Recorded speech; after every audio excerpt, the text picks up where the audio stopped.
Hi guys, आज हम लोग स्टडी करते हैं सिविल प्रोसीजर कोड सेक्शन 5 से लेके 13 तक। सेक्शन 5 to 13 पढ़ते हैं हम लोग सिविल प्रोसीजर कोड के बारे में। तो आइए समझते हैं बेयर एक्ट में क्या लिखा है। Section 5 to 13 of the civil procedure code. Section 5 जो बात करता है application of the code to revenue codes, यानी कि रेवेन्यू कोड्स में सिविल प्रोसीजर कोड के लागू होने के बात लिखी गई है। वेयर एनी रेवेन्यू कोड और govern by the provision of those matter of procedure upon which any special enactment applicable to them is silent. The state government may by notification in the official gazette declare that any portion of those provisions which are not expressly made applicable by this code shall not apply to those codes or shall only apply to them with such modification as the state government may prescribe। यानी कि जहाँ कोई राजस्व न्यायालय प्रक्रिया संबंधी ऐसी बातों में जिन पर ऐसे न्यायालय को लागू कोई विशेष अधिनियमित मौन है, इस संहिता के उपबंधों द्वारा शासित है, वहाँ राज्य सरकार राजपत्र में अधिसूचना द्वारा यह घोषणा कर सकेगी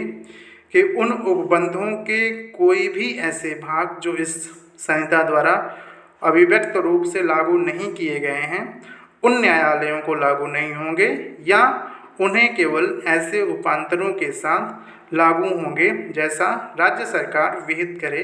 जैसा राज्य सरकार कहे।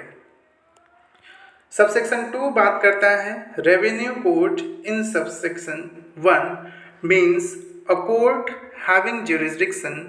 under any law to entertain suit or other processing relating to rent or revenue or profits of land used for agricultural purposes, but does not include a civil court having original jurisdiction under this code to try such suit or processing as by suit as being suit or processing of a civil nature। यानी कि section 5 का subsection 2 बात करता है कि ऐसे जो subsection 1 में राजस्व न्यायालय बताए गए हैं, राजस्व न्यायालय से ऐसा न्यायालय माना जाएगा जो कृषि प्रयोजनों के लिए प्रयुक्त भूमि के भाटक राजस्व या लाभों से संबंधित वादों या अन्य कार्यवाहियों को ग्रहण करने की अधिकारिता किसी स्थानीय विधि के अधीन रखता है, किंतु ऐसे वादों या कार्यवाहियों का विचारण सिविल प्रकृति के वादों या कार्यवाहियों के रूप में करने के लिए इस संहिता के अधीन आरंभिक अधिकारिता वाला सिविल न्यायालय इसके अंतर्गत नहीं आता है। यानी कि रेवेन्यू कोर्ट के अंतर्गत ऐसे कोर्ट आते हैं जो जुरिस्डिक्शन रखते हैं कैसे अंडर एनी लोकल लॉ और entertain suit or other processing to the rent, revenue or profits of the land used for agricultural purposes। जिसमें नहीं आएगा, क्या नहीं आएगा, but does not include a civil court having original jurisdiction under this code to try suit or processing as being suit or processing of a civil nature। Section 6 बात करता है pecuniary jurisdiction की, यानी कि धन संबंधी अधिकारिता की। तो प्री के पॉइंट ऑफ व्यू से हम लोगों को तैयार रखना है कि पेक्यूनरी जुरिस्डिक्शन किस सेक्शन में दिया गया है, section 6 of civil procedure code, यानी कि सिविल प्रक्रिया संहिता की धारा 6 में पेक्यूनरी जुरिस्डिक्शन यानी कि धन संबंधी अधिकारिता दिया गया है। Save in so far as is otherwise expressly provided, nothing herein contained shall operate to give any court jurisdiction over suits the amount or value of the subject matter of which exceeds the pecuniary limits of its ordinary jurisdiction। यानी कि धन संबंधी अधिकारिता की बात करते हुए section 6 कहता है कि अभिव्यक्त रूप से जैसा उपबंधित है उसके सिवाय इसकी किसी बात का प्रभाव ऐसा नहीं होगा कि वह किसी न्यायालय को उन वादों पर अधिकारिता दे दे जिनकी रकम या जिनकी विषय वस्तु का मूल्य उसकी मामूली अधिकारिता, मामूली जुरिस्डिक्शन जो है, मामूली उसकी जो अधिकारिता है कि धन संबंधी सीमाओं से अधिक हो। तो ये सेक्शन 6 बात करता है पेक्यूनरी जुरिस्डिक्शन की, धन संबंधी अधिकारिता की। अब हम लोग आते हैं सेक्शन 9 पर जो बात करता है court to try all civil suits unless barred. यानी कि सेक्शन 9 बात करता है कि सिविल कोर्ट सभी सिविल सूट को ट्राई करेगा, उसका विचारण करेगा जब तक कि वह बार्ड ना हो, जब तक कि वह वर्जित ना हो। यानी कि सेक्शन 9 की हेडिंग क्या हो जाएगी, courts to try all civil suits unless barred. यानी कि जब तक कि वर्जित ना हो न्यायालय सभी सिविल वादों का विचारण करेंगे। The court shell have the jurisdiction to try all suits of a civil nature excepting suits of which their cognizance is either expressly or impliedly barred। यानी कि कोर्ट को, न्यायालयों को उन वादों के सिवाय जिनका उनके द्वारा संज्ञान एक्सप्रेसली और इम्प्लाइडली बार्ड किया गया है, वर्जित किया गया है, सिविल प्रकृति के सभी वादों के विचारण की अधिकारिता उन्हें होगी। यानी कि सिविल प्रकृति के सभी वादों का विचारण वो कर सकेंगे। ये सेक्शन 9 बात करता है क्या, court to try all civil suits unless barred. इसमें 2 एक्सप्लेनेशन दिए गए हैं, तो आइए देखते हैं एक्सप्लेनेशन क्या बात करते हैं। एक्सप्लेनेशन नंबर 1 बात करता है अ suit in which the right to property or to an office is contested is a suit of civil nature, notwithstanding that such right may depend entirely on the decision of the questions as to religious rites or ceremony। यानी कि explanation जो 1 है, जो section 9 का, वह बात करता है कि a suit in the right to property,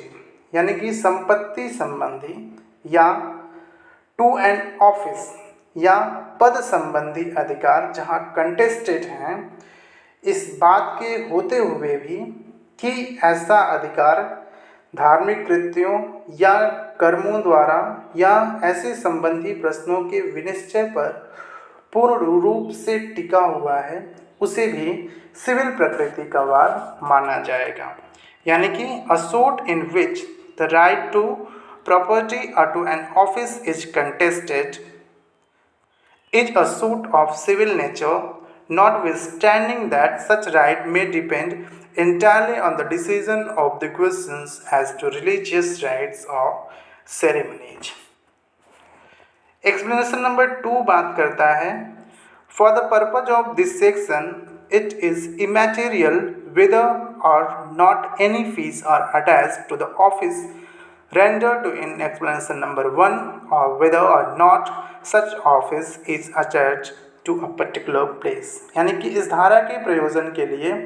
अर्थात धारा 9 के प्रयोजन के लिए यह बात मटेरियल नहीं है कि स्पष्टीकरण 1 में जो निर्दिष्ट पद के लिए कोई फीस या नहीं, अथवा ऐसा पद किसी विशिष्ट स्थान से जुड़ा है या नहीं, यह तात्विक नहीं होगा, यह मटेरियल नहीं होगा। तो ये हम लोगों ने सेक्शन 9 देखा जो बात करता है court to try all civil suits unless barred, यानी कि जब तक कि वर्जित न हो न्यायालय सभी सिविल वादों का विचारण करेंगे। अब हम लोग सेक्शन 10 देखते हैं जो बात करता है स्टे ऑफ सूट, यानी कि वाद का रोक दिया जाना, वाद पर स्टे लगा दिया जाना, स्टे कर देना, किस पे, सूट पे। No court shall proceed with a trial of any sort in which the matter in issue is also directly or indirectly in issue in a previous instituted suit between the same parties or between the parties under whom they or any of them claim litigating under the same title where such suit is pending, the same or any other court in India have jurisdiction to grant the relief claimed, or in any court beyond the limits of India established or continued by the central government and having like jurisdiction before the Supreme Court। यानी कि section 10 बात करता है stay of suit की, यानी कि वादों को रोक दिए जाने के संबंध में बात करता है और कहता है कि कोई न्यायालय ऐसे किसी भी वाद के विचारण में जिसमें विवादित विषय उसी के मुकदमा करने वाले किन्हीं पक्षकारों के बीच के या ऐसे पक्षकारों के बीच के जिनसे व्युत्पन्न अधिकार के अधीन वे या उनमें से कोई दावा करते हैं या किसी पूर्वतन संस्थित वाद में प्रत्यक्षता और सार्थ विवाद्य हैं, आगे कार्यवाही नहीं करेगा जहां ऐसा वाद उसी न्यायालय में या भारत में के किसी ऐसे अन्य न्यायालय में जो दावा किया गया अंतोष देने की अधिकारिता रखता है या भारत की सीमाओं के परे वाले किसी ऐसे न्यायालय में जो केंद्रीय सरकार द्वारा स्थापित किया गया है या चालू रखा गया है और वैसे ही अधिकारिता रखता है या उच्चतम न्यायालय के समक्ष लंबित है, तो वैसे मामलों का वे विचारण नहीं करेंगे, उसे स्टे लगा देंगे, उसे रोक देंगे। एक स्पष्टीकरण है जो बात करता है The pendency of a suit in foreign court does not preclude the court in India from trying a suit founded on the same cause of action। यानी कि स्पष्टीकरण में सेक्शन 10 के लिखा गया है कि विदेशी न्यायालय में किसी वाद का लंबित होना उसी वाद हेतु पर उसी कॉज ऑफ एक्शन पर आधारित किसी वाद का विचारण करने से भारत के किसी न्यायालय को प्रभावित नहीं करेगा, भारत में उसके विचारण को वह रोक नहीं सकेगा। तो ये स्पष्टीकरण में लिखा गया है कि यदि कोई मामला फॉरेन कोर्ट में चल रहा है तो उसी कॉज ऑफ एक्शन पर इंडियन कोर्ट भी, भारतीय न्यायालय भी सुनवाई कर सकेगा। ये सेक्शन 10 में लिखा गया है, उसके स्पष्टीकरण में लिखा गया है। अब हम लोग आते हैं सेक्शन 11 पे जो बात करता है रेस ज्यूडिकेटा की, यानी कि ऐसी चीज़ें जो पहले ही डिसाइड की जा चुकी हैं। रेस ज्यूडिकेटा यानी कि पूर्व न्याय, तो पूर्व न्याय से संबंधित धारा जो है वह है सेक्शन 11, इंग्लिश में जिसे रेस ज्यूडिकेटा कहते हैं। तो no court shall try any suit or issue in which the matter directly and substantially in issue has been directly and substantially in issue in a formal suit between the same parties or between the parties under whom they or any of them claim litigating under the same title in a court competent to try such subsequent suit or the suit in which issue has been subsequently raised and has been heard and finally decided by such court। कहने का आशय यह है कि कोई भी ऐसा न्यायालय, कोई भी ऐसा कोर्ट किसी ऐसे वाद या किसी ऐसे विवाद्य का विचारण नहीं करेगा जिसमें डायरेक्टली और सब्सटेंसली उस डिस्प्यूटेड सब्जेक्ट को उसी हक के अधीन मुकदमा करने वाले उन्हीं पक्षकारों के बीच या ऐसे पक्षकारों के बीच जिनसे व्युत्पन्न अधिकार के अधीन वे या उनमें से कोई दावा करते हैं किसी पूर्ववर्ती वाद में भी ऐसे न्यायालय में प्रत्यक्षता और सारता विवाद्य रहा है जो ऐसे पश्चातवर्ती वाद का या उस वाद का जिसमें ऐसा विवाद्य उठाया गया था विचारण करने के लिए सक्षम था और ऐसे न्यायालय द्वारा सुना जा चुका है और अंतिम रूप से विनिश्चित किया जा चुका है, यानी कि जो पहले ही सुना जा चुका है, जो पहले ही कोर्ट के द्वारा डिसाइडेड है, उसी विषय से संबंधित है, उन्हीं पक्षकारों के बीच संबंधित है और वही जो है विषय वस्तु उसमें फिर से डिस्प्यूटेड दिखाई गई है, जिस पर कोर्ट का निर्णय पहले ही आ चुका है, तो कोर्ट उसे दोबारा नहीं सुनेगी। नो कोर्ट शैल ट्राई, यानी कि कोर्ट उसका विचारण नहीं करेगी। अब हम लोग एक्सप्लेनेशन देख लेते हैं सेक्शन 11 का।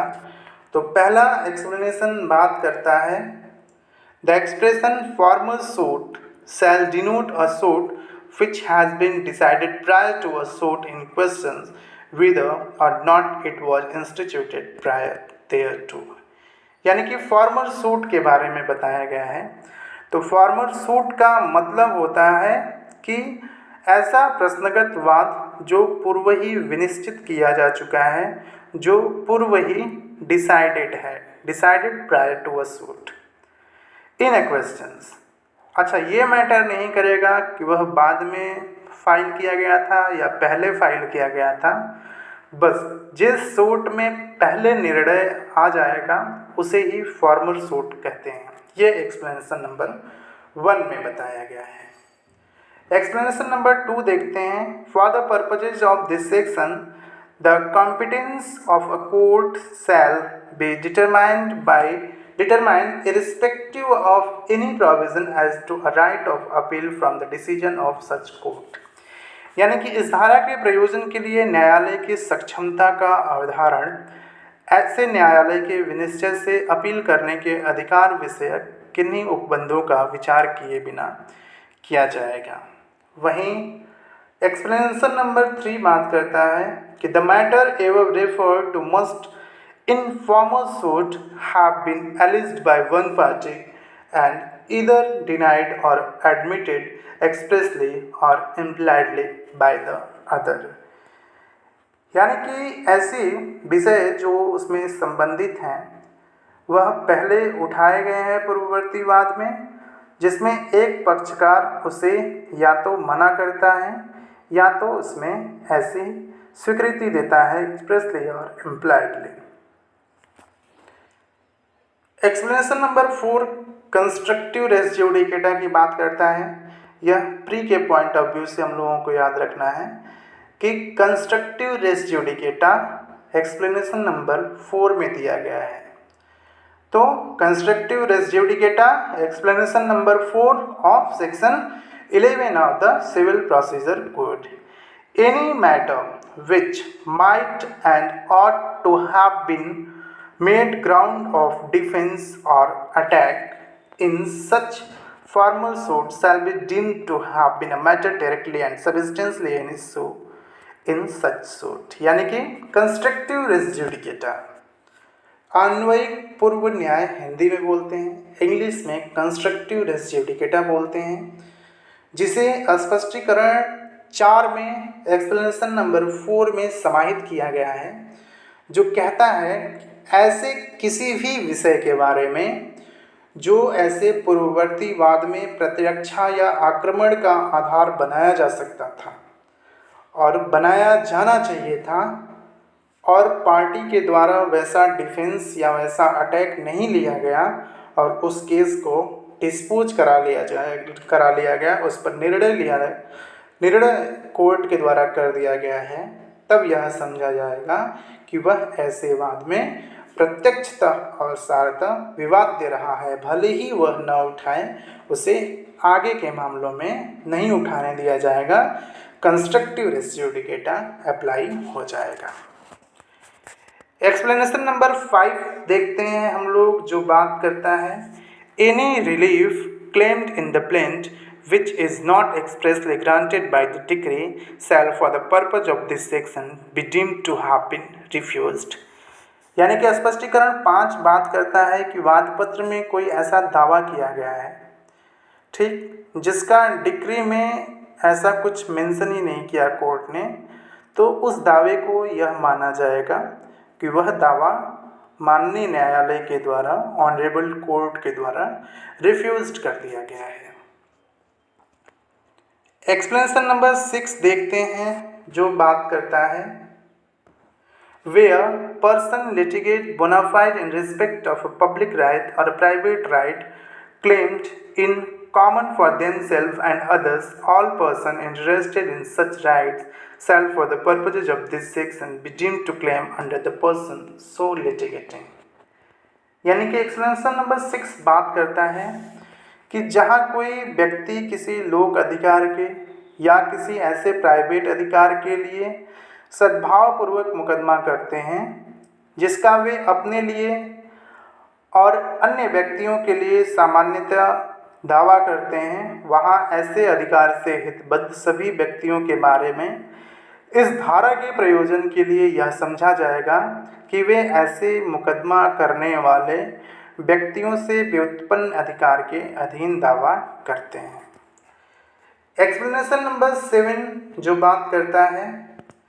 The provision of this section shall apply to a processing for the execution of decree। ये हम लोगों को प्री के पॉइंट ऑफ व्यू से तैयार रखना है। प्रिलिमिनरी में पूछा जाता है कि क्या रेस ज्यूडिकेटा डिक्री के एग्जीक्यूशन पर भी अप्लाई होता है, तो आपका जवाब रहेगा कि हाँ, रेस ज्यूडिकेटा डिक्री के एग्जीक्यूशन पर भी अप्लाई होता है। और यदि स्पष्टीकरण पूछ दे कि किस स्पष्टीकरण में डिक्री के एग्जीक्यूशन पर रेस ज्यूडिकेटा को अप्लाई किया गया है,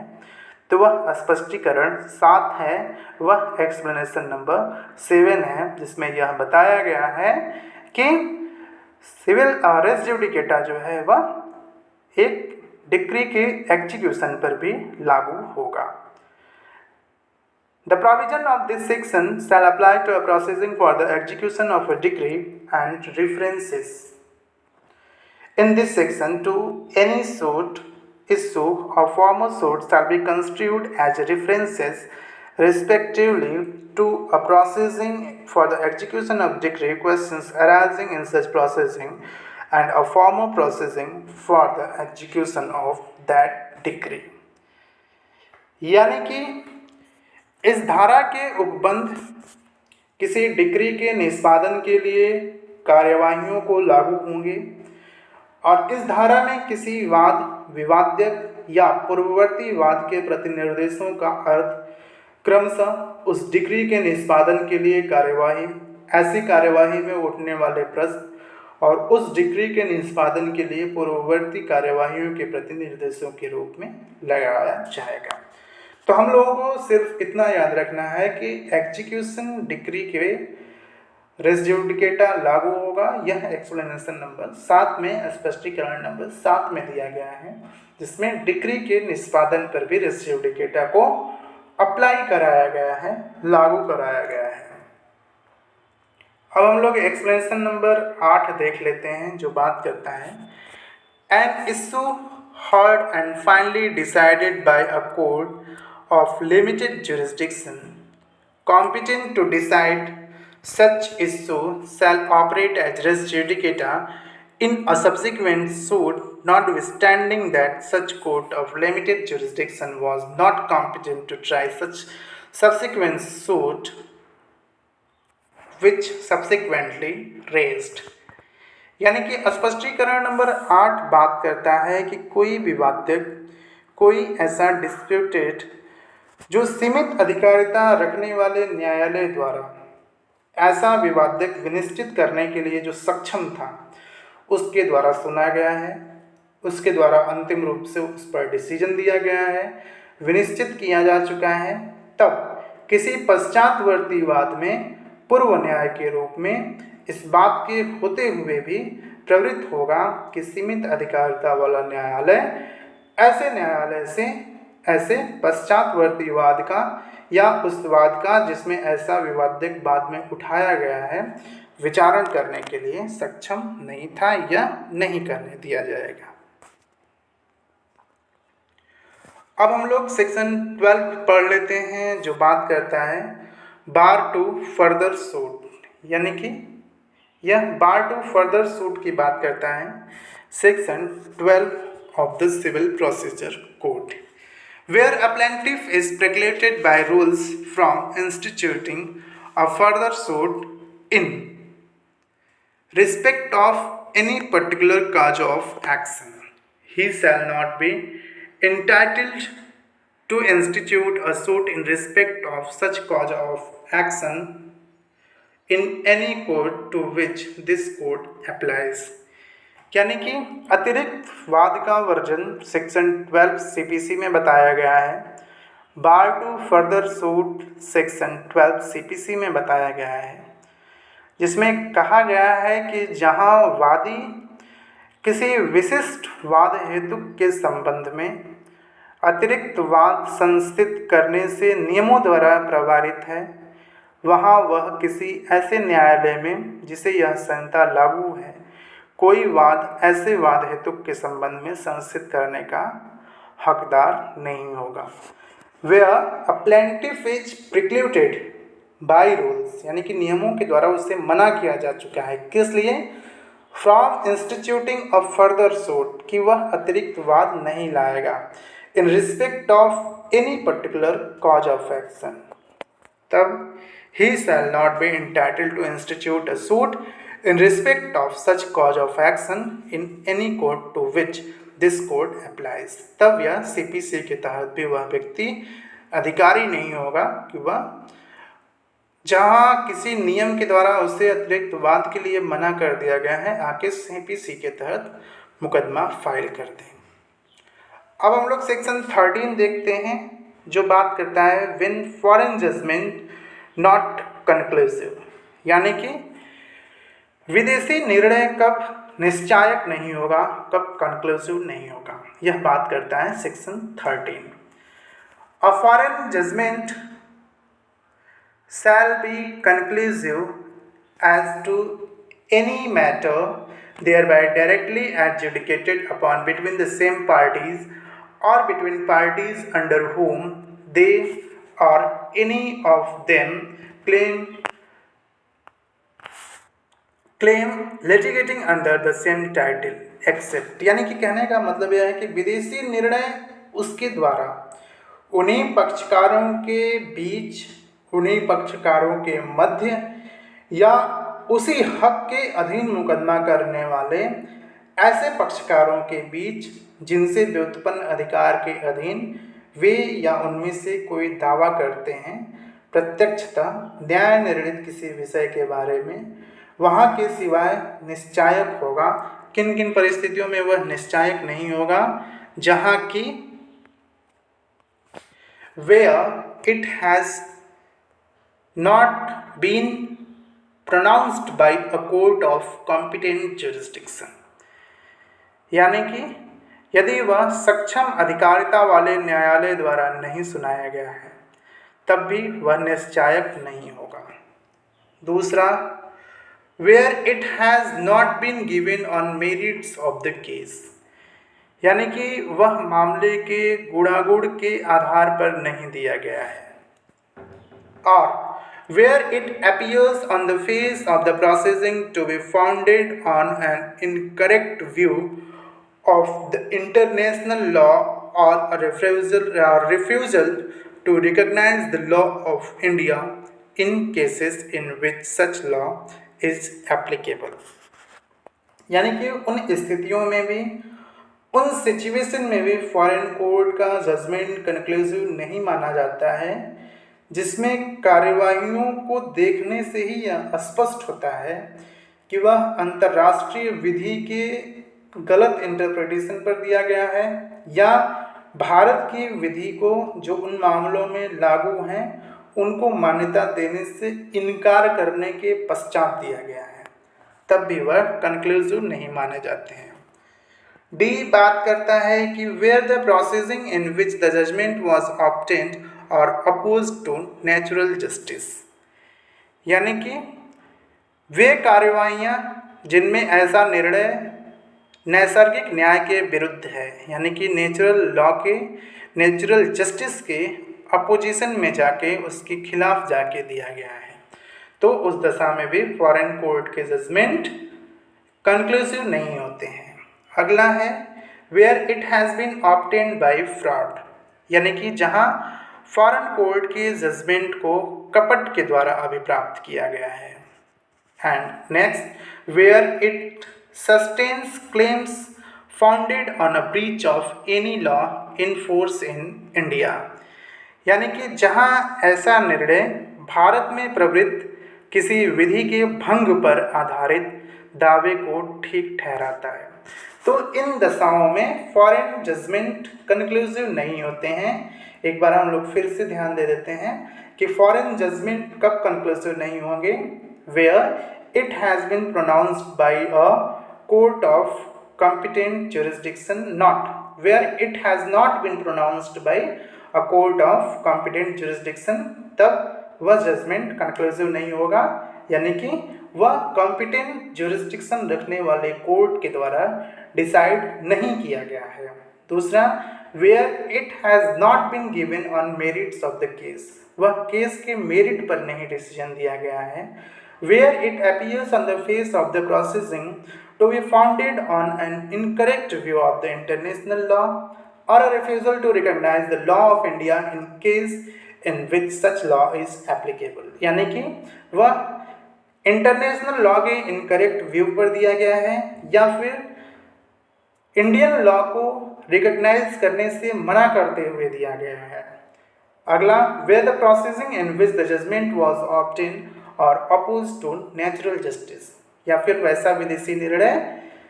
नेचुरल जस्टिस के सिद्धांत जो हैं उनके अपोजिट में दिया गया है, उनके खिलाफ जाके दिया गया है। अगला, where it has been obtained by fraud, यानी कि जहां ऐसा फॉरेन जजमेंट फ्रॉड के तहत लिया गया है। अगला, where it sustains a claims founded on a breach of any law in force in India, यानी कि वह भारत में प्रवृत्त किसी विधि के भंग पर आधारित दावे को ठीक ठहराता है, तो उस दशा में फॉरेन जजमेंट कंक्लूसिव जजमेंट नहीं माना जाता है। तो ये हम लोगों ने पढ़ा कि क्या जो है सेक्शन 5 से लेके 13 तक में दिया गया है। आगे भी हम लोग पढ़ेंगे, तो बने रहिए हमारे लेक्चर सीरीज के साथ। बहुत बहुत आप सबको धन्यवाद।